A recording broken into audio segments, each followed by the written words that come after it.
Yes, welcome to Q&Q exams. So Reserve Bank of India 2026 సంబంధించి మనకు office attendant vacancies మనకు release చేయడం జరిగింది. సో ఈ నోటిఫికేషన్ సంబంధించిన పూర్తి వివరాలు మనం ఈ వీడియోలో చూద్దాం. సో చాలా మంది సందేహపడుతున్నారు, సో డిగ్రీ ఉంటే మేము అప్లై చేసుకోవచ్చా లేదా, so degree and higher qualification ఉంటే మాకు ఈ పోస్ట్ కి ఎలిజిబిలిటీ ఉందా, మేము అప్లై చేసుకోవచ్చా, అదేవిధంగా ఆ సందేహాన్ని తీర్చబోతున్నాను. సో అదేవిధంగా ఏజ్ క్రైటీరియా గురించి కూడా చెప్తాం. Maximum age criteria with respect to various social categories అది చూద్దాం. సో అదేవిధంగా so latest examination pattern and negative marking విధానం, so CBT exam and centres, so AP మరియు తెలంగాణ వారికి ఎన్ని వేకెన్సీస్ అనౌన్స్ చేశారు, సో పూర్తి వివరాలు మనం ఈ వీడియో చూడడానికి ప్రయత్నం చేద్దాం. Yes, so those who are watching the first time to our channel Q&Q exams, please do subscribe and do like. Okay, so like చేయండి, సబ్స్క్రైబ్ చేసుకోండి. సో మరిన్ని అద్భుతమైన వివరాలు ఇవ్వడానికి ప్రయత్నం చేస్తాను. Okay, right. So recruitment for the post of office attendant in reserve bank of India for the panel year 2025. Okay, ఈ 2025 panel year లో సంబంధించిన వేకెన్సీ అనేవి మనం 26 ఇవ్వడం జరిగింది. ఓకేనా? ఎస్, సో దాని గురించి మనం టెన్షన్ పడాల్సిన అవసరం లేదు. Okay, right. ఓకే, సో ముఖ్యమైన డేట్స్ ఇవి చాలా ఇంపార్టెంట్. సో అప్లై చేసే ప్రతి ఆస్పిరెంట్ తెలుసుకోవాల్సిందే. So website link open, online registration విధానం అనేది మనకు సో జనవరి 15. ఓకే, సో జనవరి 15 నుంచి అంటే ఈ రోజు నుంచి మనకు ప్రారంభం కావడం జరిగింది. సో జనవరి 15 నుంచి మరియు లాస్ట్ డేట్ చూసినట్లయితే ఫిబ్రవరి 4. ఓకే, సో జనవరి 15 అంటే ఈ రోజు స్టార్ట్ అయింది ఆన్లైన్ అప్లికేషన్, మీరు స్టార్ట్ కూడా చేసుకోవచ్చు. సో ఎలా అప్లై చేయాలి ఏంటనేది కూడా నేను ఇదే నోటిఫికేషన్ చెప్పడానికి ప్రయత్నం కూడా చేస్తాను. ఓకేనా? Yes, for the last date, so LD అంటాము. లాస్ట్ డేట్ అనేది మనకు ఫిబ్రవరి 4న ఉండడం జరిగింది. అయితే సో పేమెంట్ ఆఫ్ ఫీ అనేది కూడా మీరు yes as usual from Jan 15 to February 14 apply చేసుకోవచ్చు. So tentative date of examination, so CPT విధానం అనేది ఎగ్జామ్ అనేది మీకు ఆన్లైన్ మోడ్ లో ఉండడం జరుగుతుంది. సింగిల్ స్టేజ్ ఎగ్జామినేషన్, తర్వాత ఒక చిన్న లాంగ్వేజ్ ప్రొఫిషియన్సీ టెస్ట్ ఉంటుంది, దాని గురించి కూడా చెప్తాను. సో ఎగ్జామినేషన్ అనేది మనకు ఫిబ్రవరి 28 మరియు మార్చి 1. ఓకే, సో ఫిబ్రవరి 28 మరియు మార్చి 1 అనేది మనకు ఎగ్జామ్ డేట్స్ అనేది టెంటేటివ్ గా అనౌన్స్ చేయడం జరిగింది. చూద్దాం ఎప్పుడు ఉంటుందో. ఓకే, సో ఇవైతే ఇదే మీరు మనసులో పెట్టుకుని ప్రిపరేషన్ అయితే కొనసాగించండి అంతే. Okay, right. So for the panel year 2025 సంబంధించి so this is detailed vacancy table. Okay, so ఇది డీటెయిల్డ్ వేకెన్సీ టేబుల్ అన్నమాట. మీరు జాగ్రత్తగా గమనించినట్లయితే సో మన ఏపీ మరియు తెలంగాణ వాళ్ళకి సో ఈ ప్రెసెంట్ ఆర్బీఐ అనేది మనకు హైదరాబాద్, సో ఆల్మోస్ట్ మీకు near to assembly. Okay, near to assembly మీకు కనబడుతుంది అనుకుంటా. So RBI regional office Hyderabad సంబంధించి సో ఎస్సీ అంటే ఇక్కడ తెలంగాణ వాళ్ళు వస్తారు, తెలంగాణ ప్లస్ ఏపీ ఇద్దరు అప్లై చేసుకోవచ్చు. ఇద్దరికి ఈ తెలుగు స్టేట్స్ కింద కన్సిడర్ చేయడం జరుగుతుంది ఈ రీజియన్ లో. Okay, right. సో ఎస్సీ కేటగిరీలో 3 ఉన్నాయి, ఒకటి బ్యాక్లాగ్ వేకెన్సీ, అండ్ ఎస్టీ కేటగిరీలో 3 ఉన్నాయి, అందులో 2 backlog vacancies. Okay, right. So EWS category 3 ఉన్నాయి, అండ్ జనరల్ లేదా అన్రిజర్వ్ కేటగిరీలో 27 వేకెన్సీస్ ఉండడం జరిగింది, అండ్ టోటల్ గా చూసినట్లయితే 36 వేకెన్సీస్ ఉండడం జరిగింది. ఓకేనా? రైట్. సో మొత్తం చూసినట్లయితే మీకు 36 వేకెన్సీస్ ఉండడం జరిగింది. అండ్ పీడబ్ల్యూ కేటగిరీ చూసినట్లయితే సో పీడబ్ల్యూ కేటగిరీలో కేటగిరీ A1, కేటగిరీ B అందులో ఒకటి backlog, and PW category D లో ఒకటి ఉండడం జరిగింది, and ex servicemen 1, so ex servicemen 2 లో 6 ఇవ్వడం జరిగింది. ఓకేనా? సో మనకు సంబంధం లేదు. ఎస్, సో మొత్తం 36 వేకెన్సీస్ అనేది ఉండడం జరిగింది, ఇది గమనించండి. Okay, right. సో ఈ రీజియన్ లో ఏపీ మరియు తెలంగాణ వాళ్ళు ఇద్దరు అప్లై చేసుకోవచ్చు. ఓకేనా? లేదు మీరు ఎనీ అదర్ వేరే చోట మీరు అప్లై చేసుకుంటాం, like Chennai, like Bengaluru. So Chennai Tamil language అనేది మ్యాండేటరీ, ఎందుకంటే సో ఖచ్చితంగా ఎల్పిటి అనేది ఉంటుంది. ఒకవేళ మీరు తిరుపతి డిస్టిక్ ఆ ఏరియాలో ఉంటే సో మీకు తమిళ్ కూడా కొందరికి వచ్చి ఉంటుంది, కాబట్టి మీకు వస్తే సో చెన్నై రీజియన్ అంటే తమిళనాడు రీజియన్ కూడా చూసుకోవచ్చు. సో వారికి ఇక్కడ చూసినట్టయితే చెన్నై అని ఉంది. సో అక్కడ వేకెన్సీ అంతగా ఏమీ లేవు. OBC non criminal 8 and general 1, so మొత్తం 9 వేకెన్సీస్ ఉన్నాయి. ఓకేనా? సో ఇట్ బెటర్ హైదరాబాద్ లో చూస్ చేసుకోండి అంతే, మీ ఇష్టం. మీకు ఏమైనా వేరే చోట హిందీలో ప్రొఫిషియన్సీ ఉంటే మీరు వేరే చూపిస్తాను, ఇక్కడ ఇలాంటి లాంగ్వేజ్ ప్రొఫిషియన్సీ ఉందో చూపిస్తాను. Okay, right. And 1 minute. Yes, so దీనికి సంబంధించి ఎగ్జామినేషన్ విధానం చూద్దాం. ఫస్ట్ ఏజ్ చూద్దాం. ఏజ్ చాలా important. Okay, and age and qualification చాలా ఇంపార్టెంట్. ఓకే, సో కేవలం 10th క్లాస్ ఉంటే సరిపోతుంది, అండ్ డిగ్రీ ఉంటే ఎలాంటి మన ఇబ్బంది ఎదురవుతుందా అనే దాని గురించి చూపిస్తాను, కొంచెం వెయిట్ చేయండి. ఎస్,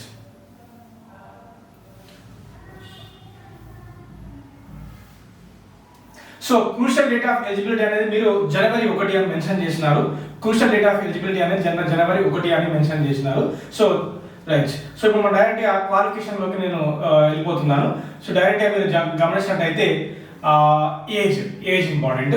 సో ఏజ్ గురించి మీరు జస్ట్ 1 minute. సో ఏజ్ చూసినట్లయితే సో మినిమం 18, మాక్సిమం 25 సంవత్సరాలు అన్నారు. సో ఎస్సీ ఎస్టీ కేటగిరీస్ అయితే 5 years రిలాక్సేషన్ ఉంటుంది, that is up to 30 years ఇస్తున్నారు. Okay. And OBC non criminal layer అయితే 3 years. Okay, that is maximum 28 years అనేది ఉండడం జరిగింది. And person with bench mark disabilities అంటే మీకు అదే అడిషనల్ గా 10 years, so 13 years, 3 years based అనేది సోషల్ కేటగిరీ ప్రకారం ఇవ్వడం జరుగుతుంది. అండ్ ఎక్స్ సర్వీస్ మ్యాన్ అయితే maximum 50 years. So already out sourcing విధానంలో ఏమైనా చేస్తే లేదా ఎవరైనా ఎక్స్ సర్వీస్ మ్యాన్ ఉంటే వాళ్ళు 50 years వరకు మాక్సిమం ఏజ్ అనేది ఇవ్వడం జరిగింది. ఓకేనా, రైట్.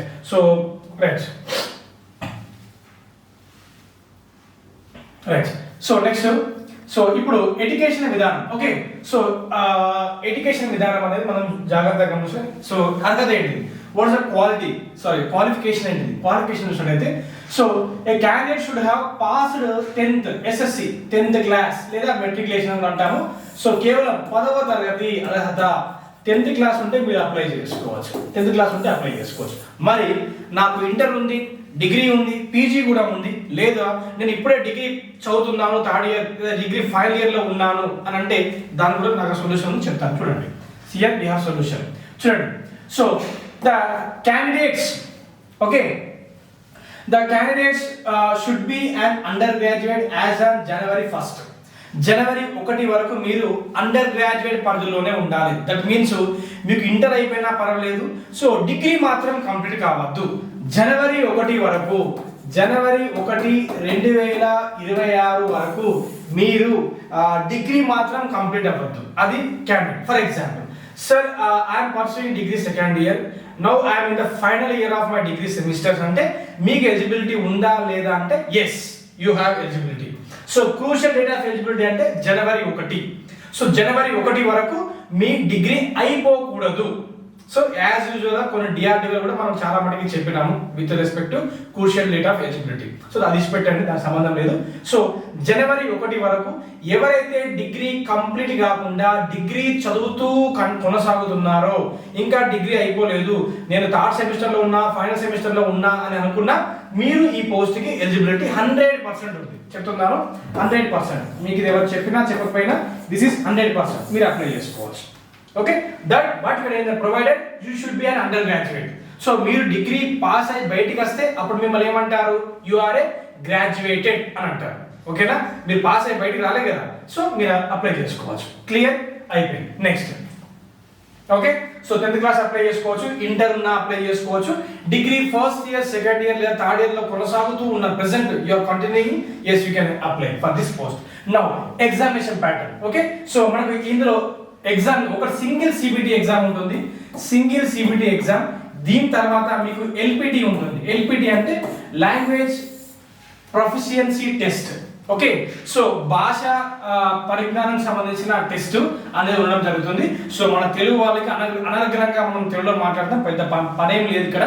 జస్ట్ తెలుగులో చదవడం అంటారు, తెలుగులో రాయడం అంటారు, తెలుగు ప్యాసేజ్ కాంప్రహెన్షన్ ప్యాసేజ్ ఇచ్చి దాని నుంచి క్వశ్చన్స్ రాయడం అంటారు, అంతే, అక్కడ ఏమి ఉండదు. ఓకేనా, సో వెరీ సింపుల్. ఇంటర్వ్యూ మటుకి ఏమి లేదు.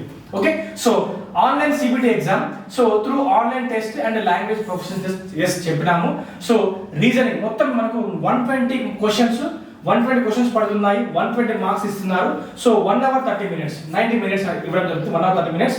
రీజనింగ్ లోంచి 30 క్వశ్చన్లు 30 మార్కులు, ఇంగ్లీష్ లోంచి 30 క్వశ్చన్లు 30 మార్కులు, జనరల్ అవేర్నెస్ నుంచి 30 క్వశ్చన్లు 30 మార్కులు, సో న్యూమెరికల్ ఎబిలిటీ నుంచి 30 క్వశ్చన్లు 30 మార్కులు. సో ఇది బ్యాంక్ ఎగ్జామ్ కదా, మరి జనరల్ అవేర్నెస్ అంటే మొత్తం బ్యాంక్కి ఫైనాన్షియల్ సంబంధించింది, సో ఎకానమీకి సంబంధించింది, బ్యాంకింగ్ రిఫార్మ్స్ నుంచి చదువుకుంటే సరిపోతుందంటే అలా కాదు. సో జనరల్ అవేర్నెస్ అన్నారు కాబట్టి, సో జనరల్ అవేర్నెస్ లో మీకు history, polity, geography, economy and static GK, SGK, static GK and current affairs. So ఇవన్నీ అంశాలను మీరు ఖచ్చితంగా చదువుకోవాల్సి ఉంటుంది. ఓకే, అండ్ 30 మార్కులు ఇవ్వడం జరిగింది. So basic so examination pattern విధానం జాగ్రత్తగా గమనించినట్టయితే ఇంగ్లీష్ మినహాయించి మీరు తీసేస్తే సో రైల్వే గ్రూప్ డి లెవెల్లో మట్టికి మాత్రమే ఎగ్జామ్ ఉండడం జరుగుతుంది. ఓకేనా, రైట్. సో అంతకు మించి దాటలేదు, బేసిక్ 10th క్లాస్ లెవెల్ కాబట్టి అండ్ ఆల్మోస్ట్ గ్రాడ్యుయేట్స్ కూడా ఎలిమినేట్ చేస్తున్నారు కాబట్టి సో బేసిక్ సింపుల్ గానే ఉంటుంది. ఎవరైతే SSC MTS okay, so those are writing SSC MTS simply మీరు ఈజీగా దీన్ని క్రాక్ చేయొచ్చు. ఎస్ఎస్సి ఎంటీఎస్ కి సీరియస్ గా ఎవరైతే ప్రిపేర్ అవుతున్నారో స్టిల్ కంటిన్యూ అవుతున్నారో సింపుల్ గా మీరు దీన్ని క్రాక్ చేయొచ్చు, no issues. Okay, right. Next so language proficiency test. So language proficiency test ఇది జస్ట్ క్వాలిఫైయింగ్ నేచరే. ఫైనల్ మెరిట్ లో దీంట్లో మీరు ఎంత పర్ఫామ్ చేసినా మార్క్స్ తీసుకోరు, but you have to be qualified అది. So candidates provisionally shortlisted in the CBT mode exam from the online test will have to undergo LPT test. So LPT will be of qualifying nature. జాగ్రత్తగా గమనించండి, round up చేస్తున్నారు, which is qualifying nature. Okay, which is qualifying in nature. Okay, right. Okay, with the state consent language which is in qualifying nature. ఖచ్చితంగా qualify అవ్వాల్సిందే.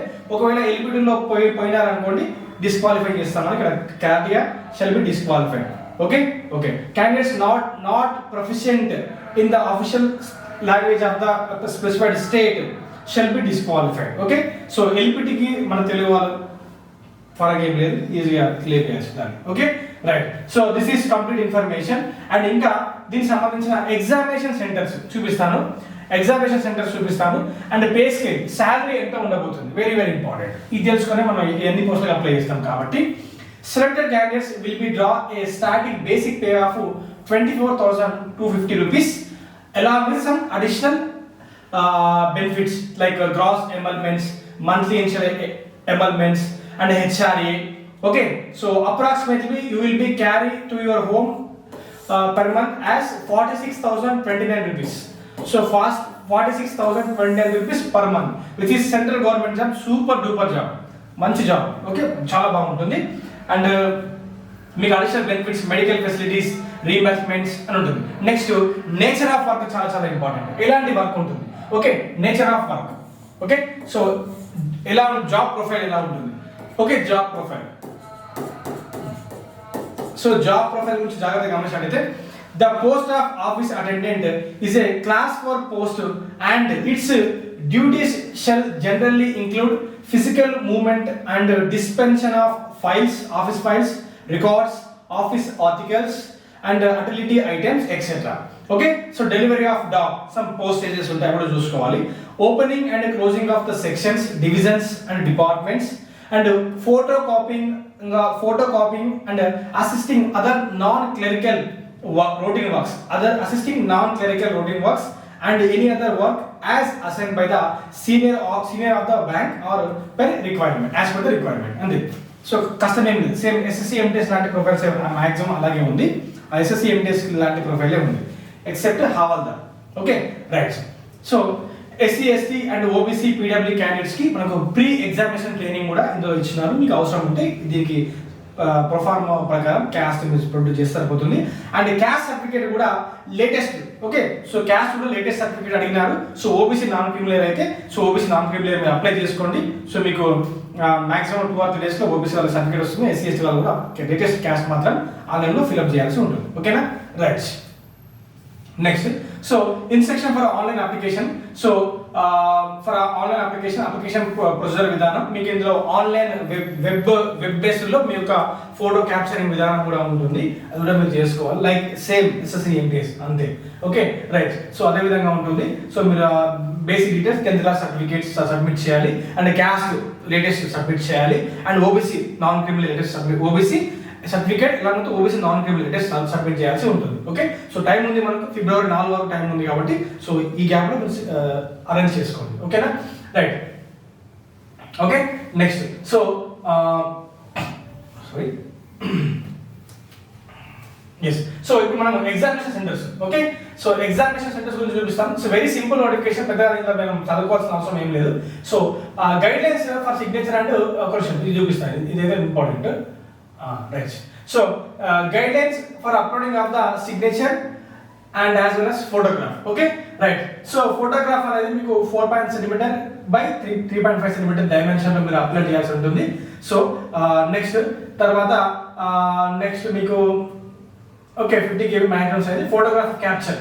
Okay, in addition to above photograph, candidate will also be required to capture and upload their live photograph. చెప్తాను కదా, so live photograph అనేది ఖచ్చితంగా మీరు upload చేయాల్సి ఉంటుంది.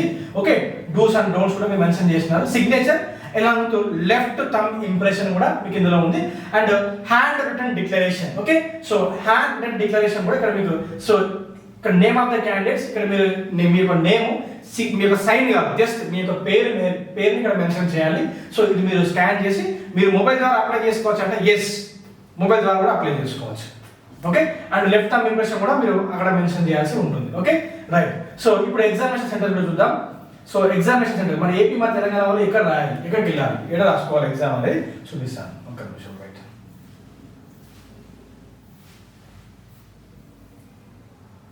Okay, so official languages చూడండి, మన హైదరాబాద్ అండ్ ఆంధ్రప్రదేశ్, ఈ హైదరాబాద్కి ఏపీ తెలంగాణ ఇద్దరు వస్తారు కాబట్టి తెలుగు. ఓకే, మరి చాలా మంది అంటారు ఎగ్జామినేషన్ తెలుగులో ఉంటుందా? ఎస్, ఏపీ మరియు తెలంగాణ వాళ్ళకైతే ఎగ్జామినేషన్ ఇంగ్లీష్లో ఉంటుంది, తెలుగులో ఉంటుంది, ఉర్దూలో కూడా ఉంటుంది. ఆల్రెడీ మెన్షన్ చేసినాను ఇక్కడ. ఓకేనా right.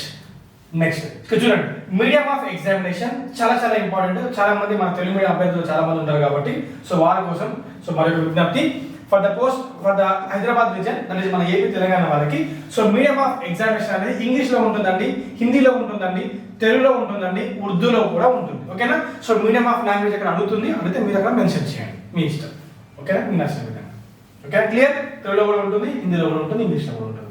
So examination centres, so for the state of Andhra Pradesh మన సెంటర్స్ చీరాల, కాకినాడ, కర్నూలు, నెల్లూరు, రాజమండ్రి, తిరుపతి, గుంటూరు, విజయవాడ, విశాఖపట్నం, విజయనగరం, హైదరాబాద్, కరీంనగర్, ఖమ్మం అండ్ వరంగల్. ఓకేనా రైట్. సో తెలంగాణ వాళ్ళు కూడా అదే ఉంది, ఇక్కడ లాస్ట్ మెన్షన్ చేసింది. సో హైదరాబాద్, కరీంనగర్, ఖమ్మం, వరంగల్ లో మనకు ఎగ్జామినేషన్ సెంటర్స్ ఉండడం జరిగింది. So this is complete notification details. మీకు ఇంట్రెస్ట్ ఉంటే మీరు అప్లై చేసుకోవచ్చు. చాలా మంచి పోస్ట్, ఆల్మోస్ట్ 50,000 దగ్గరగా పర్ మంత్ మీరు పొందుకుంటారు. స్టాఫ్ క్వార్టర్స్ కూడా ఉంటాయి, స్టాఫ్ క్వార్టర్స్. ఓకేనా, దిస్ ఈస్ రీజనల్ ఆఫీస్. మీరు పోస్ట్ వచ్చేసి హైదరాబాద్ లేదా విజయవాడ ఇక్కడ మంచి హెడ్ క్వార్టర్స్ లోనే మాత్రమే మీ పోస్టింగ్ ఉంటుంది. Super job profile. ఓకేనా, సో అప్లై చేసుకోండి. కేవలం 120 క్వశ్చన్స్, 120 మార్క్స్. మీకు ఇంగ్లీష్ ఉంది, క్వాంట్ ఉంది, రీజనింగ్ ఉంది, జనరల్ అవేర్నెస్ ఉంది. ఓకేనా, so all the very best. Thank you very much. దయచేసి సో ఛానల్ని సబ్స్క్రైబ్ చేసుకోండి, లైక్ చేయండి, కుదిరితే షేర్ చేయండి. Thank you very much.